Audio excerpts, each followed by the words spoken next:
Gloire au Seigneur. Gloire au Seigneur. Amen.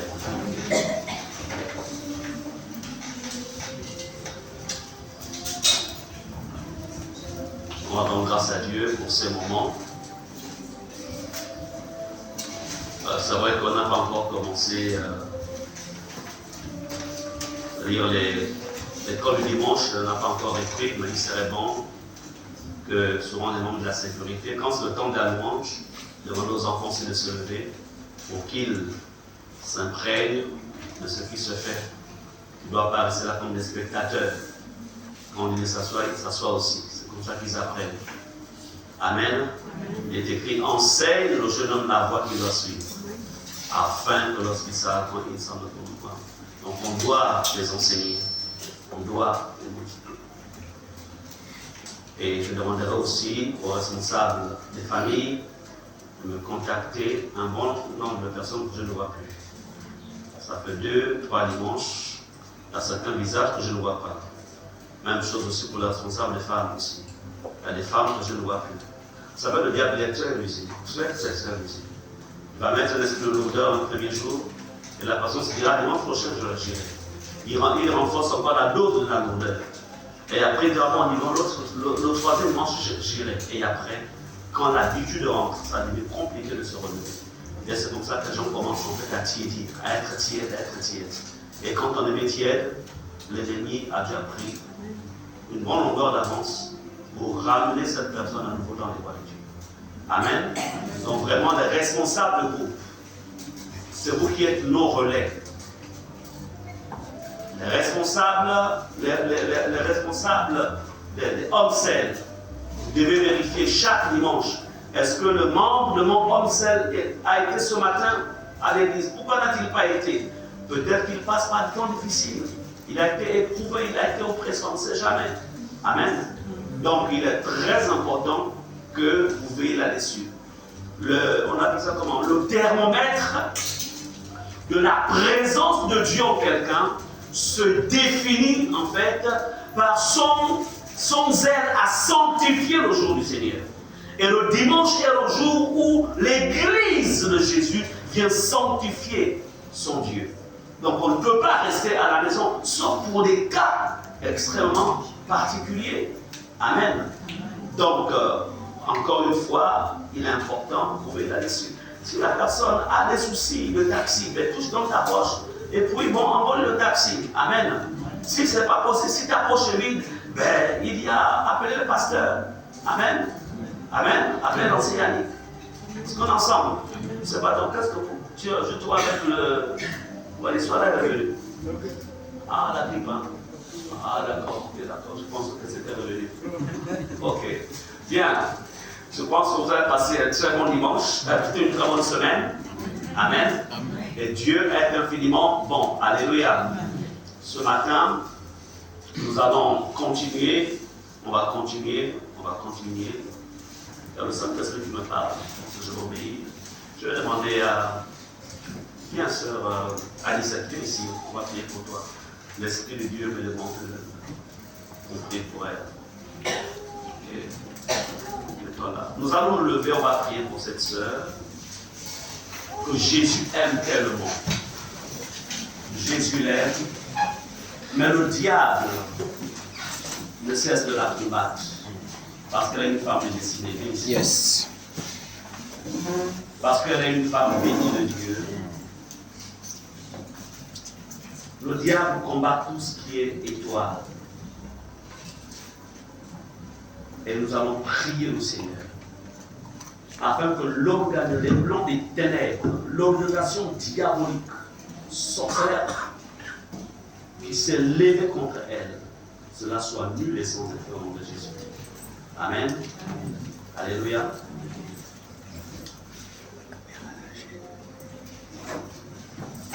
Ce que je voudrais dire à Anicette, je voudrais te dire que de la même manière, au-delà de la durée de la nuit, il y a toujours le soleil qui se lève. Le soleil se lève toujours un jour. Amen. Il n'y a aucun espace dans ce monde où la nuit dure 48 heures ou 24 heures. Jamais. Jamais. Le Seigneur va reproduire l'histoire de ta vie. Alléluia. Je veux te le dire. Viens. Prends-la dans tes bras.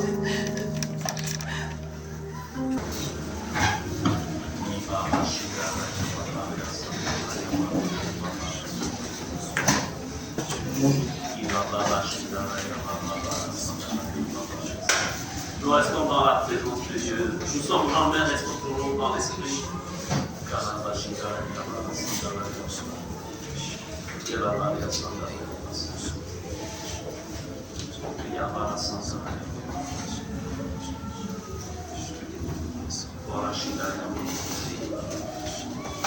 Nous allons prier on va prier pour le diacre Mombo. On va prier pour lui. Afin que le Seigneur fortifie son serviteur. Amen. Que de là où il est, le Seigneur le fortifie. Le Seigneur le fortifie. Et que rien que le plan de Dieu pour sa vie ne doit s'accomplir. Pas tout autre plan, rien que le plan de Dieu. Que l'Éternel soit toujours sa force, son secours dans la détresse. Amen. Élevons nos voix et prions pour son serviteur. Prions pour le diacre. Père, nous venons dans le nom précieux de Jésus, alors que nous sommes rassemblés au Seigneur.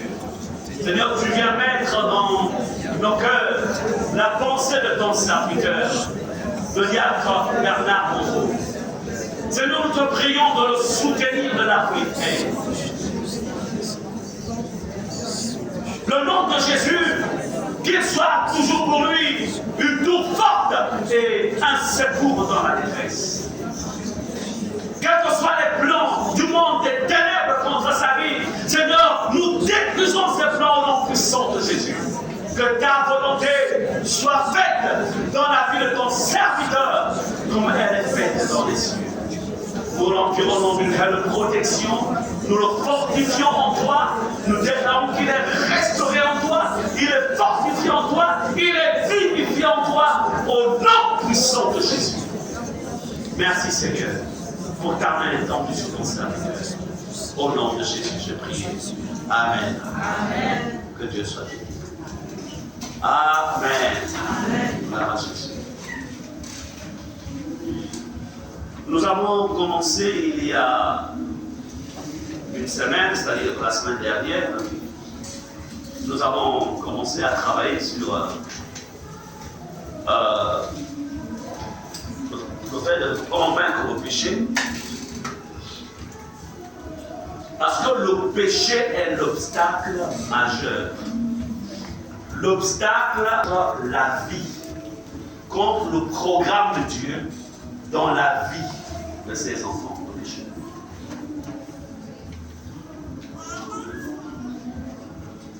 Nous avons compris que c'est vrai, on peut chasser les démons,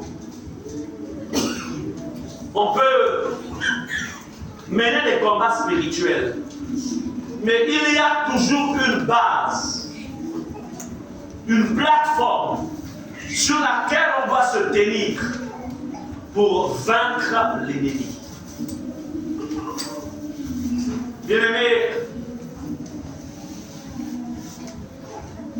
nous sommes dans une période, dans le plan spirituel, où des réclamations sont activées. Des réclamations. Des esprits de mort sont relâchés. Être extrêmement prudent, surtout être en communion avec Jésus.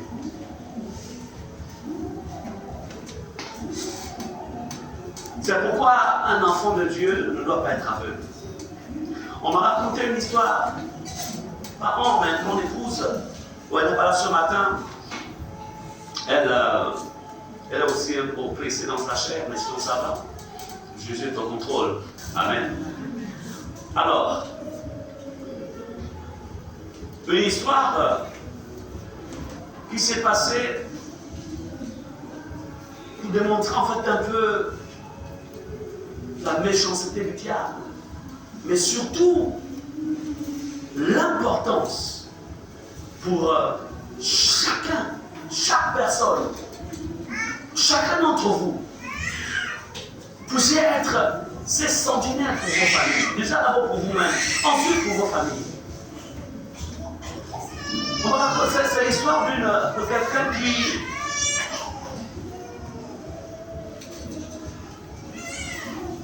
et il est venu, cette personne est venue au Gabon pour travailler. Et en venant au Gabon, quand elle arrive, elle perd sa femme. Et elle reste il reste plutôt avec des jumelles parce qu'elle meurt à l'accouchement. Et celui qui, en fait, élève ses enfants.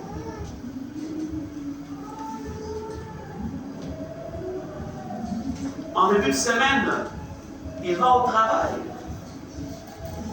Et de là où il était au 3e étage, il tombe et meurt sur place. Les enfants ont encore 8 ans. La méchanceté du diable. Et il était tout pour ses enfants. Et depuis là, les enfants cherchent leur père. Papa est où? Papa est où?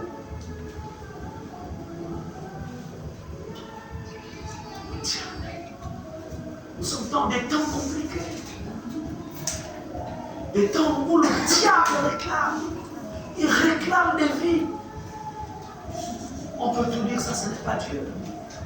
C'est pas, on ne peut pas à un tel c'est-à-dire, c'est en réflexe viral dire Dieu a donné, Dieu a repris. Dieu ne peut pas répondre. Sachant que ces enfants-là, leur mère est déjà partie. Vous comprenez cela? C'est pourquoi comprenez que nous ne sommes pas seulement chrétiens pour nous-mêmes. Nous sommes aussi chrétiens pour nos familles. C'est pourquoi la Bible parle d'être des sentinelles. Amen. Être des sentinelles. Encouragez vos parents, vos amis. Encouragez-les à venir dans la maison de Dieu. C'est ici que Dieu renouvelle la marque de sa présence. La marque, c'est ici, dans sa maison. Ce n'est pas en priant à la maison, en étant devant la télévision, en suivant un programme chrétien. Ça, c'est un plan de l'ennemi. Amen. Celui qui a dit que là où 2 ou 3 personnes seront rassemblées en son nom, il dit, je serai présent au milieu d'eux. Il n'a pas dit quand tu seras devant la télévision en train de suivre un programme chrétien, je serai là, il a dit là où l'on voit. Et il a dit, tu sanctifieras le jour du Seigneur. Et dimanche est le jour du Seigneur pour l'église de Jésus. Donc cette habitude de rester à la maison et dire, je vais suivre le programme à la télévision, ou bien comme aujourd'hui on a maintenant ce qu'on appelle on appelle ça comment? Hein?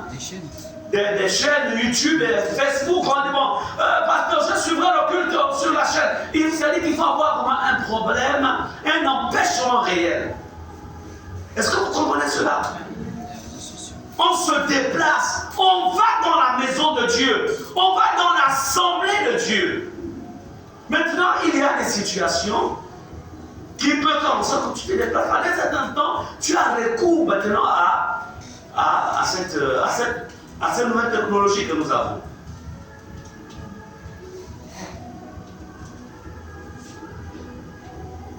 Ce matin, dimanche, plutôt vendredi, nous avons travaillé on a commencé à faire sur la destruction des liens du péché.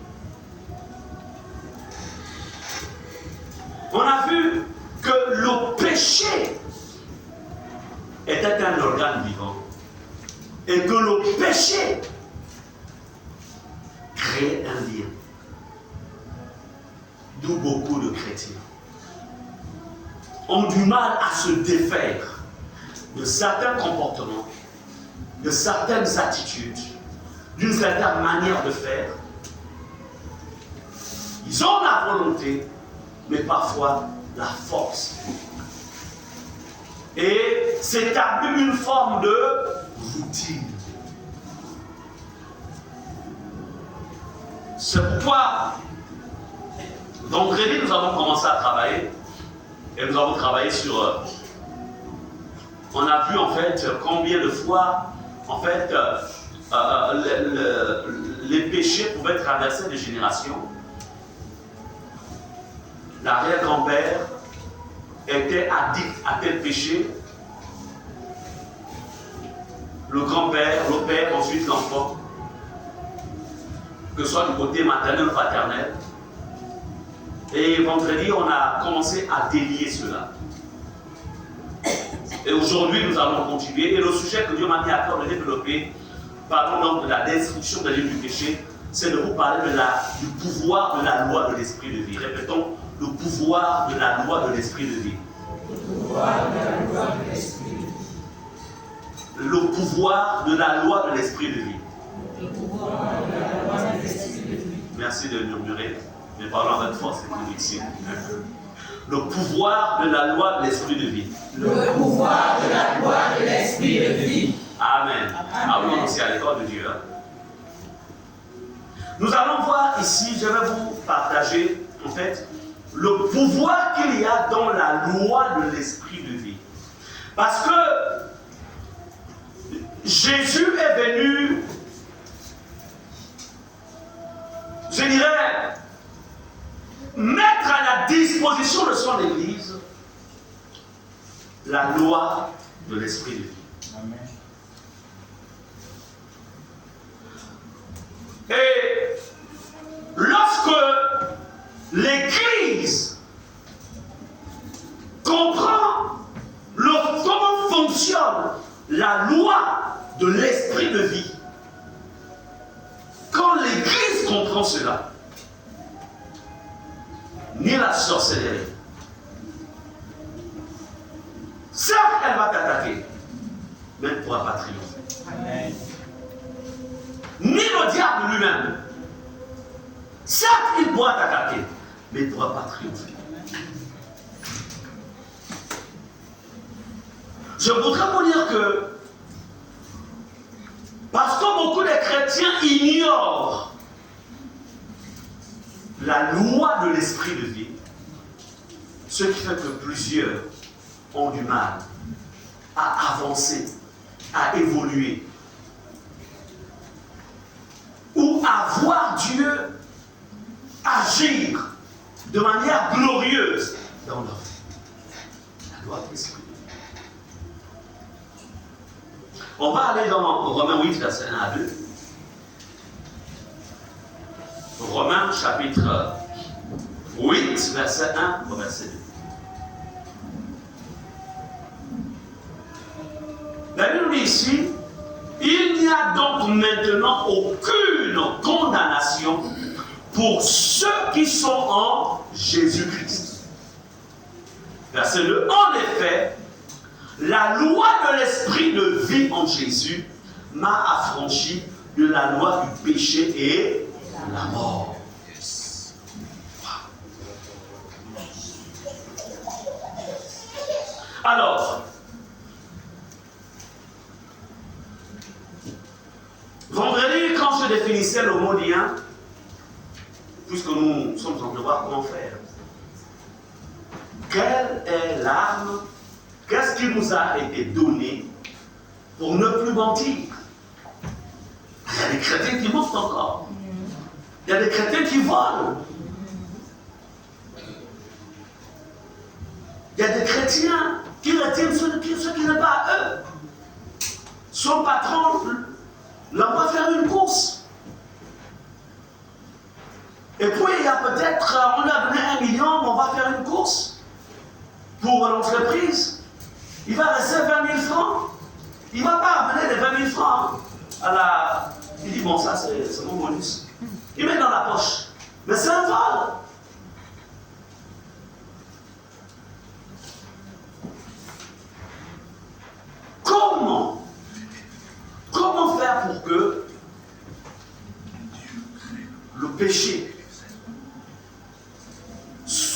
soit loin de toi. Parce que Jésus, dans les épîtres, nous avons vu dans l'épître de Jean, il est écrit que celui qui pêche est du diable.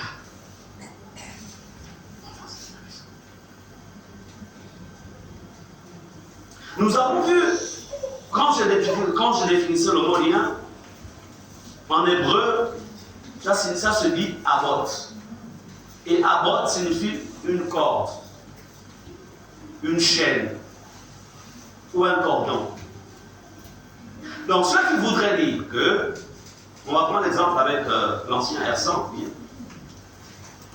donne-moi le chape, c'est le chape. Voilà.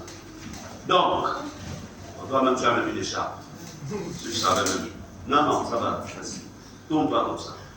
Alors, voici donc notre ami R100. Heureusement que tu es un nom. Voilà. Donc le gars, il blague avec le mensonge. Mets-toi comme ça. Bon, on est en train de faire une on appelle ça comment? Une démonstration. Voilà. Alors donc, le diacre R100, plutôt l'ancien R100, il a l'habitude, c'est-à-dire qu'il s'est affectionné avec le mensonge. Ça s'appelle mensonge. Alors, dès l'instant où il a commencé à s'affectionner avec le mensonge, voici maintenant le lien qui se crée entre lui et le mensonge. Déplace-toi. Non, pas tu vas. Il reprend le mensonge. Non, pas le mensonge. Va à l'église. Commençons avec l'église. Amen. Merci de t'asseoir. Est-ce qu'on va acclamer l'ancien son? C'est une démonstration, c'est pas que c'est une démonstration. Et je vous dis, sur le plan spirituel, si Dieu ouvrait les yeux de chacun d'entre vous ici, il y a plusieurs qui ont des liens comme ça, des corps comme ça. Mais pour eux, ça c'est multi. C'est-à-dire que ça fait une corde avec plusieurs têtes. Il y a la tête du mensonge, il y a la tête de ceci, il y a la tête de ceci. Donc, et tout ça est en train de se passer. Est-ce que vous comprenez cela? Et tout je disais la dernière fois, quand il y a un lien comme ça là, tant qu'il n'est pas coupé, tant qu'il n'est pas, on n'a pas éloigné de ta vie, tout ce que tu fais, tu viens à l'église, c'est bien, mais tu resteras sur la terre. Parce que ce n'est pas le fait de venir à l'église qui garantit ton salut. C'est le fait d'appliquer ce qui t'est enseigné à l'église qui garantit ton salut. C'est pourquoi ce matin je vous parlais en fait de la loi de l'esprit de vie qui va vous donner le pouvoir et la capacité de ne plus jamais toucher, ou plutôt de ne plus jamais être sous le contrôle du péché. Tant que nous serons sur la terre, le péché, en fait, c'est-à-dire qu'on va, nos vies, c'est-à-dire qu'on va, le péché sera autour de nous. Est-ce que vous comprenez cela? C'est-à-dire, tu vas quelque part, le péché est là. À la maison, le péché est là. Quand ta femme fait quelque chose qui n'est pas bien, écoute, il y a le péché, ta colère qui est là, tu dis, écoute, mets-toi en colère. Ou quand ton mari fait quelque chose qui ne te plaît pas, le péché est là. Ou quand les enfants ne font pas ce que tu souhaiterais. Ou, en fait, le péché est partout. Que ce soit à la maison, que ce soit à l'école, que ce soit au travail, que ce soit dans la rue. Même quand tu conduis, le péché est là. Il passe par le taximan ou bien par quelqu'un d'autre. Le péché est, mais il faut le dominer. Comment faire pour qu'il reste loin de foyer peut être là, mais nous n'avons pas de lien. Nous ne sommes pas des parents. On ne peut pas cohabiter. Amen. Donc lorsqu'on parle de dominer le péché, ça ne veut pas dire que le péché disparaîtra de la terre. Non. Tant que Jésus n'est pas encore venu juger l'humanité et refaire toutes choses, plus précisément dans cette nouvelle Jérusalem. Cette nouvelle terre que nous attendons. Mais le péché sera là. Donc, de l'année où tu t'es converti, jusqu'au jour de ta mort, si c'est par ta mort, ou jusqu'au jour de l'enlèvement, si tu arrives à être enlevé, c'est notre souhait. C'est le souhait de Dieu, et c'est mon souhait. Et moi-même, je me bats pour être aussi enlevé. Parce qu'être pasteur, apôtre, prophète ne garantit pas l'enlèvement de quelqu'un s'il n'a pas combattu selon les règles. Donc, comprenez que le sujet que nous traitons là, c'est un sujet en fait assez important parce que chaque jour, il nous sollicitera. Il te sollicitera. Est-ce qu'on est ensemble?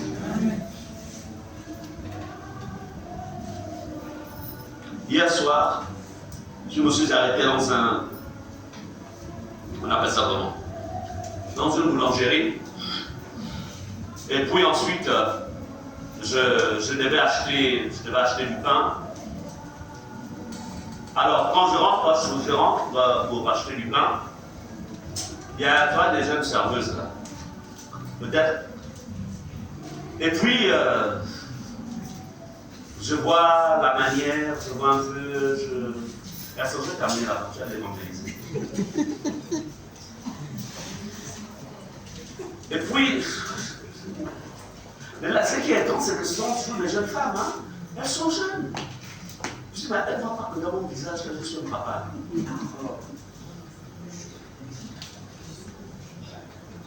Bref, le péché est, il suffit d'être léger, tu glisses facilement. Il suffit de ne pas savoir ce que tu sais, ce que tu es venu chercher en Christ, tu glisses. C'est pour ça que je me suis dit, bon, prochainement, je vais dire que je suis pasteur. Comme ça, au moins, elle va me voir comme ça, c'est pasteur. Parce que là, je vais être comme un client. J'achète le pain, je m'en vais, j'achète. Je m'ai dit ça à ma femme. Je dis, chérie, mais il y a une femme, il y a une jeune fille là-bas, une serveuse là-bas, mais elle me confond. Je dis, moi, je dis toi à ma femme. Yes. Quand on est dans des situations comme quand il y a des histoires compliquées, je veux me réfugier.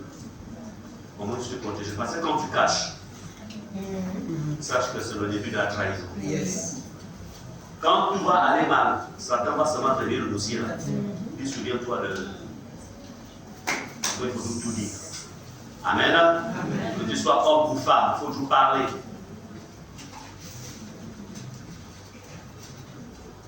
Alors, le Seigneur Jésus a trouvé un moyen pour régler le problème du péché. Et le moyen qu'il a trouvé, c'est celui-là que je vous communique, afin que vous soyez des vainqueurs. Est-ce qu'on est ensemble? Des vainqueurs. Mais je vais vous parler d'abord, il faudrait que vous compreniez le fonctionnement de la loi de l'esprit pour vivre une vie de victoire. Comment la loi de l'esprit fonctionne. Tu vis dans la même enveloppe, mais comment faire que dans cette enveloppe, la loi de l'esprit de vie soit ton action. Au point où tu deviens un 4-4. Aucun bourbier ne peut te stopper. Est-ce qu'on est ensemble? Yes. Remarquez ce que l'apôtre Paul dit. Déjà, il nous signale lorsqu'on lit en fait Romains 8, verset 1 à 2, on va beaucoup s'appesantir sur ce passage. La Bible dit, Il n'y a donc maintenant aucune condamnation. C'est-à-dire que l'apôtre, quand il parle de ça, quand vous lisez au chapitre 7, vous allez voir qu'il était confronté à un problème avec ça, avec sa nature charnelle. On verra ça un peu plus loin. Il se battait avec certaines attitudes, certains comportements. Il se battait contre le péché. Il avait la volonté de ne pas pécher, de ne pas poser certaines actions. Mais la force lui manquait. Alléluia. Comme beaucoup de chrétiens se battent. Mais ce matin, tu auras la solution. Tu peux vivre une vie de victoire. Si la parole de Dieu a dit, si la Bible dit que celui qui est né de Dieu ne pêche point, si c'est écrit dans la parole, c'est que c'est une vérité. Est-ce qu'on est ensemble? Si la parole de Dieu a dit que parce que la sémence de Dieu est en lui, est en nous, donc on ne peut pas pécher. Vous savez, les malédictions familiales, pour que ça s'accroche dans la vie d'un enfant de Dieu, il faudrait que ces malédictions trouvent le péché dans la vie de la personne. Pour qu'un envoûtement, une incantation puisse agir dans la vie d'un enfant de Dieu, il faudrait que cet enfant de Dieu ait ouvert la porte au péché. Si vous vivez dans la sanctification, si vous êtes vainqueur du péché dans votre vie, je vous dis, quel que soit le nombre d'engosés, le nombre de têtes de bœuf qui peuvent être sacrifiées chez le plus grand des magiciens, des sorciers, il ne pourra rien contre toi. Est-ce que vous comprenez cela? Ils ne pourront rien. Même Satan lui-même ne pourra rien. C'est pourquoi Balaam, ce voyant, dira en fait au roi Balak que quand celui-ci voulait en fait maudire Israël, il dit, c'est pas possible. Il dit, le seul moyen, il faut d'abord les faire tomber dans le péché. Est-ce que vous comprenez cela?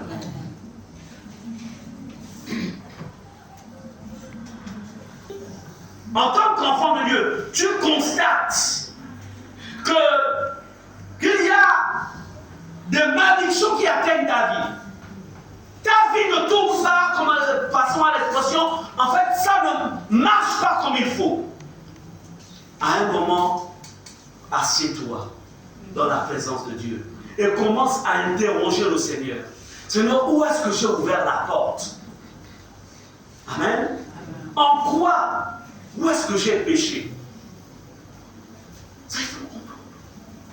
Et je voudrais vous dire que même si ce n'est pas toi qui as péché, et que tu as dans ta maison des personnes qui pratiquent le péché, pour Dieu, tu es dans le péché. Amen.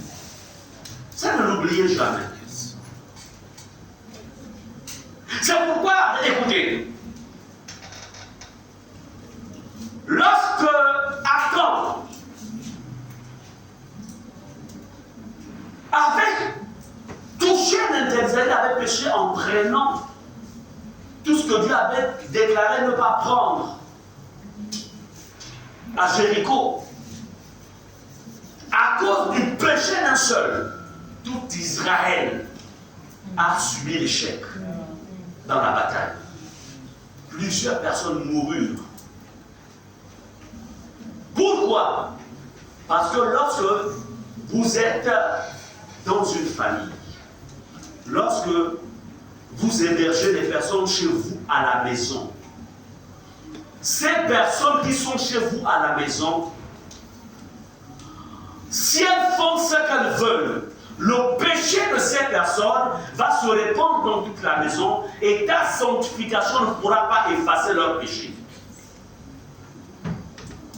Est-ce que vous comprenez cela? C'est pourquoi Dieu avait dit à Josué, sanctifie, que le peuple se sanctifie, que que toute la maison se sanctifie. Donc le péché ne vient pas seulement pour bloquer ta vie. Ce n'est pas parce que tu as réglé le problème du péché dans ta vie. Mais l'Éternel va te poser la question, quels sont les gens que tu as chez toi? Qui sont ces personnes? Les neveux que tu as chez toi là, qui sont-ils? Comme pour dire, qu'est-ce qu'ils font? Pourquoi permettre tout ce qui se passe chez toi? Mais je ne sais pas encore faire comment ils ont grandi. Quand je parle, ils ne m'écoutent pas. Je ne sais pas encore faire comment. Mais ça, ils n'en veulent pas moins que c'est chez toi. Yes. C'est chez toi. Yes. Le péché.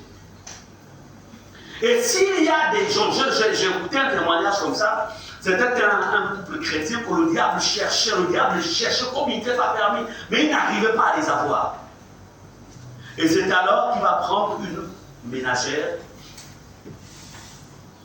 Ce couple-là avait une ménagère païenne. Et elle n'était païenne, donc elle n'était pas née de nouveau. Le couple était consacré. Mais la ménagère n'était pas chrétienne. Et c'est alors que les sorciers qui cherchaient ce couple chrétien vont en fait à nouveau orienter leur télescope ou leur caméra. Ils vont encore revoir la maison. Non, toute personne a toujours un point faible. Revoyons encore la maison de cette personne. Donc au loin dans leur caméra, dans leur télévision mystique là, ils ont revu dans leur miroir, ils ont vu qu'il y avait quelqu'un dans leur maison qui n'avait pas la même protection qu'eux. Ils ont dit, ah, on a trouvé. On a trouvé. On peut les avoir, Par où? Il y a quelqu'un dans leur maison qui n'a pas le même feu qu'eux. Et c'est comme ça. À partir de cette ménagère-là, qui n'était pas chrétienne, ils vont s'arranger en fait à... donc il va se transformer, le sorcier va se transformer en mouche et va se poser sur elle. Et c'est comme ça qu'ils vont rentrer dans la maison de ce couple chrétien et ils vont commencer à accomplir le plan d'envoûtement, de contrôle de la maison. Et un couple qui était en paix va commencer à avoir des problèmes. Pourquoi? Il y avait quelqu'un dans la maison qui n'était pas de la même nature que le péché.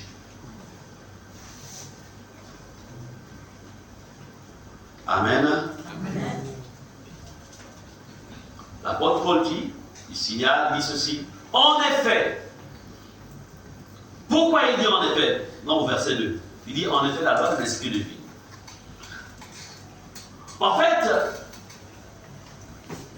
quand l'apôtre Paul dit en effet la loi de l'esprit de vie m'a affranchi de la loi du péché, de la mort, pour dire les condamnations, les situations compliquées par lesquelles je passais, la chair qui m'oppressait, au-delà de ma bonne volonté, il y a une possibilité d'en être libéré. Il y a une possibilité. Parce que ce passage qui dit il n'y a plus aucune condamnation pour ceux qui sont en Jésus-Christ. Beaucoup souvent utilisent ce passage. Ils le proclament dans leur prière. Au nom de Jésus, je déclare qu'il n'y a plus de condamnation pour ceux qui sont en Jésus-Christ. Oui, mais il y a des préalables. Est-ce que la loi de l'esprit de vie est active dans ta vie? Cette loi doit être active. Et peut-être quelqu'un peut avoir une voiture 4x4, mais tant qu'il n'entretient pas le 4x4 de sa voiture devient en fait un 2x4. C'est-à-dire c'est une voiture normale. Et quand il passera là où il y a des bourbiers, autant les petites voitures vont s'embourber, lui aussi va s'embourber. Parce que son 4x4 ne fonctionne pas. Et pourtant, il a été fabriqué de manière à traverser, à vaincre les bourbiers. Donc, c'est un peu pour dire que la loi de l'esprit de vie est disponible dans la vie de chaque enfant de Dieu.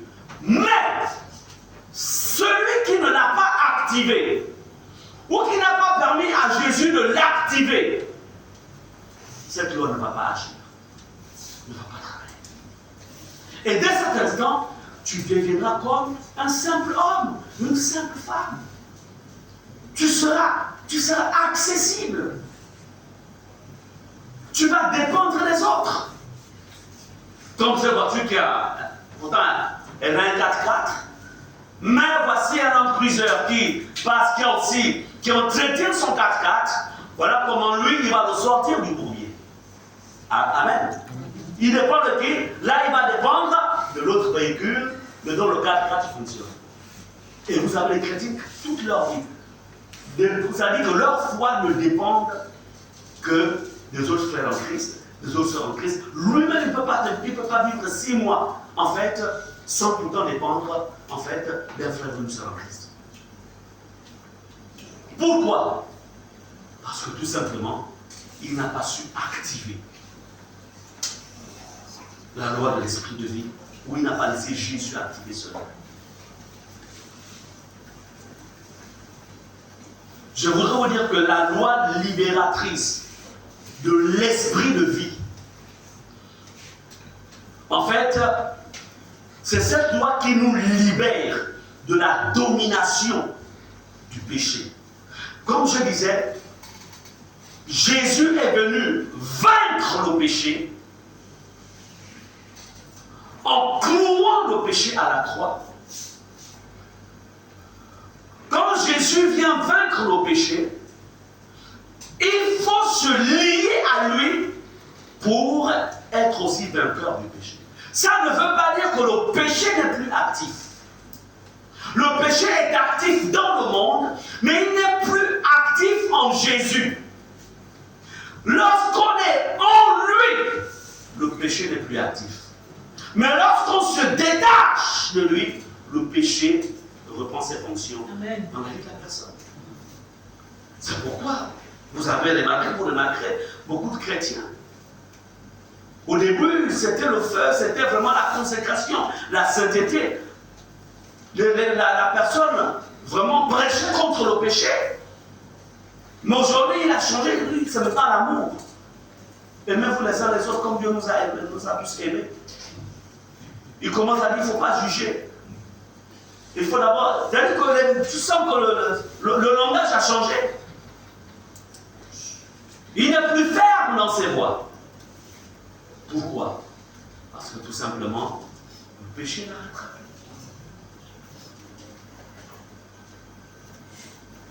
Il n'y a que la loi de l'esprit de vie. Ce n'est pas en observant les 10 commandements. Tu peux observer les 10 commandements. Ça ne règle pas le problème du péché.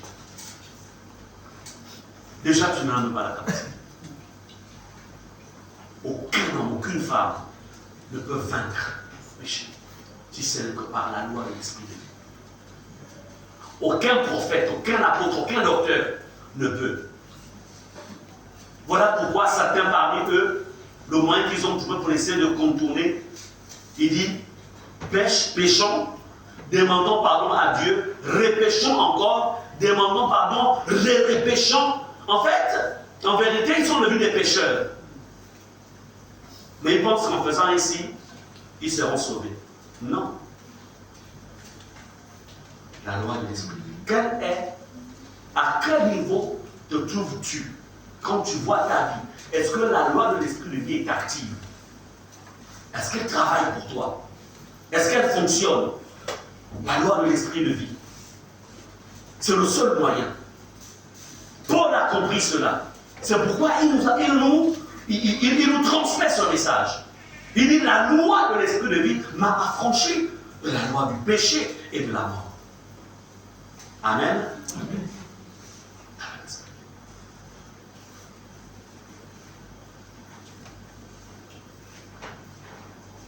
Alors, je voudrais ici que vous compreniez quand on lit le terme, quand on lit la loi, le terme loi, verset 2, en fait, ça ne fait pas référence en fait à un code écrit, voilà, tu ne feras. Ce n'est pas dans ce sens-là. Ce n'est pas un code qui est écrit. Non. Quand la Bible parle de la loi de l'esprit de vie, en fait, ça parle tout simplement, en fait, il y a une autorité, il y a un pouvoir qui a été en fait investi, en fait, par l'Esprit de Dieu dans la vie du croyant, afin que celui-ci arrive à être vainqueur du péché. Est-ce qu'on est ensemble?